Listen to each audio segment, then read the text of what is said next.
नमस्कार दोस्तों, मैं सत्यव्रत सॉन्ग राइटर।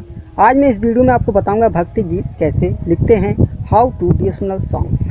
तो चलिए दोस्तों वीडियो को स्टार्ट करते हैं। उससे पहले यदि आप हमारे चैनल पर नए हैं तो चैनल को सब्सक्राइब करिए और बगल में बेल आइकन का घंटी उसे भी दबाइए ऑल करके, और ज़्यादा से ज़्यादा अपने दोस्तों में हमारे इस वीडियो को शेयर करिएगा और तुरंत इस वीडियो को लाइक कर दीजिए क्योंकि यह वीडियो बहुत यूज़फुल होने वाला है। तो चलिए दोस्तों वीडियो को स्टार्ट करते हैं और आपको बताते हैं कि भक्ति गीत कैसे लिखते हैं। दोस्तों अगर किसी भी तरह का भक्ति गीत लिखना चाहते हैं, चाहे वो बोलबम का हो या नवरातन का हो, तो यदि मान लीजिए जिस देवी देवताओं के ऊपर आपको गाना लिखना है उनके बारे में आपको पहले भरपूर जान लेना है। अगर बिना जाने और आप उनके बारे में कुछ नहीं जान रहे हैं और लिखने के लिए आप बैठ गए हैं लिखने के लिए, तो क्या होगा कि आप बढ़िया गाना नहीं लिख पाएंगे। तो जिन देवी देवताओं के ऊपर आपको गाना लिखना है तो सबसे पहले उनके बारे में भरपूर जान लीजिए, समझ लीजिए, सोच लीजिए कि मुझे इनके बारे में लिखना है। तो हो सकता है उनके पहनावे के ऊपर भी आपको शब्द लिखना पड़ जाए, उनके श्रृंगार के ऊपर भी लिखना पड़ जाए, उनकी सवारी क्या है वो लिखना पड़ जाए, इस जग में उनका क्या महत्व है उसके ऊपर लिखना पड़ जाए। तो आपको क्या करना पड़ेगा कि आपको उनकी कहानी को जानना ज़रूरी होता है।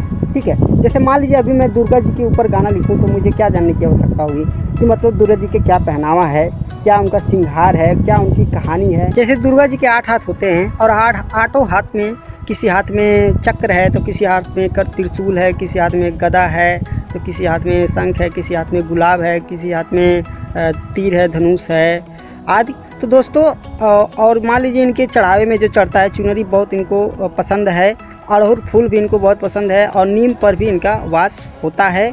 और इनकी सवारी जो होती है शेर सवारी होती है। और इनका कहानी यह है कि दोस्तों इनका अवतार इसलिए हुआ था पृथ्वी पर, महिषासुर बहुत अत्याचार कर रहा था तो इनका अवतार हुआ था। तो महिषासुर को मार कर उसके बाद गौरा पार्वती में फिर से जाकर ये समा जाती हैं। भक्त अपने प्रॉब्लम के अनुसार अपने देवी देवता या भगवान से मांग सकते हैं। जो 17 तारीख के आसपास के इधर मतलब आता है, चाहे आगे हो चाहे पाछे, तो वह जो नवरातन होता है वह उसमें जो होते हैं बहुत लोग व्रत रखते हैं, बहुत लोग भूखते हैं और इसमें अनाज नहीं खाया जाता है, फल का सेवन करना पड़ता है और पूजा पाठ बहुत धूमधाम से करना भी पड़ता है। तो दोस्तों अगर किसी भी आप देवी देवताओं के ऊपर गाना लिखना चाहते हैं तो उनके बारे में भरपूर जान लीजिए, तब लिखने की कोशिश करिए, नहीं तो बढ़िया से लिख नहीं पाएंगे। तो दोस्तों आज के लिए इतना ही। Thank you.